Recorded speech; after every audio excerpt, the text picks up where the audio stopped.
அன்றைக்கி எனக்கு ஆக்சிடெண்ட்டாக என் காலை உடைச்சேன், தங்கலான் மாதிரியே.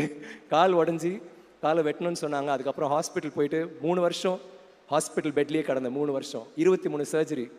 அதுக்கப்புறம் 1 வருஷம் க்ரட்ச் வச்சு தான் நடப்பேன். அந்த டாக்டர் சொன்னார் எங்கள் அம்மா கிட்ட, நீங்கள் வந்து இனிமேல் பையன், நம்ம அம்மா கேட்டாங்க எப்போ நடப்பான் டாக்டர்னு கேட்டோம். இல்லை அவன் நடக்கவே மாட்டாமா அப்படின்னாங்க. தென் எங்கள் அம்மா அழுதுட்டு கேட்டாங்க, என்னங்க டாக்டர் இப்படி சொல்கிறீங்க? இல்லைம்மா காலை காப்பாற்றிட்டோம்ல, அதை வெட்டணும்னு சொன்னாங்க, நான் காப்பாற்றிட்டேன். நான் வந்து ஏன் அழுகுற, நான் நடப்பேன். நான் வந்து எல்லாருக்கும் தெரியும் நான் நடக்க முடியாது. ஏன்னா டாக்டரே சொல்லிட்டாரு, மோகன்தாஸ்னு சென்னையில் மிகப்பெரிய டாக்டர் சொல்லிட்டாரு நடக்கவே முடியாதுன்ட்டு.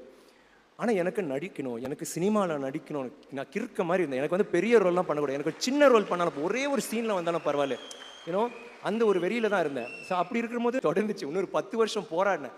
அப்போது அது வரைக்கும் எல்லாருமே இல்லை நீ நடிக்க, ஒன்று ஏன்டா உன்னால் எப்படா நடக்கவே முடியாது சொல்லும்போது மெதுவாக ஒரு குச்சி தூக்கி போட்டேன். அப்புறம் இன்னொரு குச்சி. அந்த டைமில் நான் வேலைக்கெல்லாம் போவேன், ஏன்னா வீட்டுக்கு சம்பாதிச்சும் கொடுக்கணும்.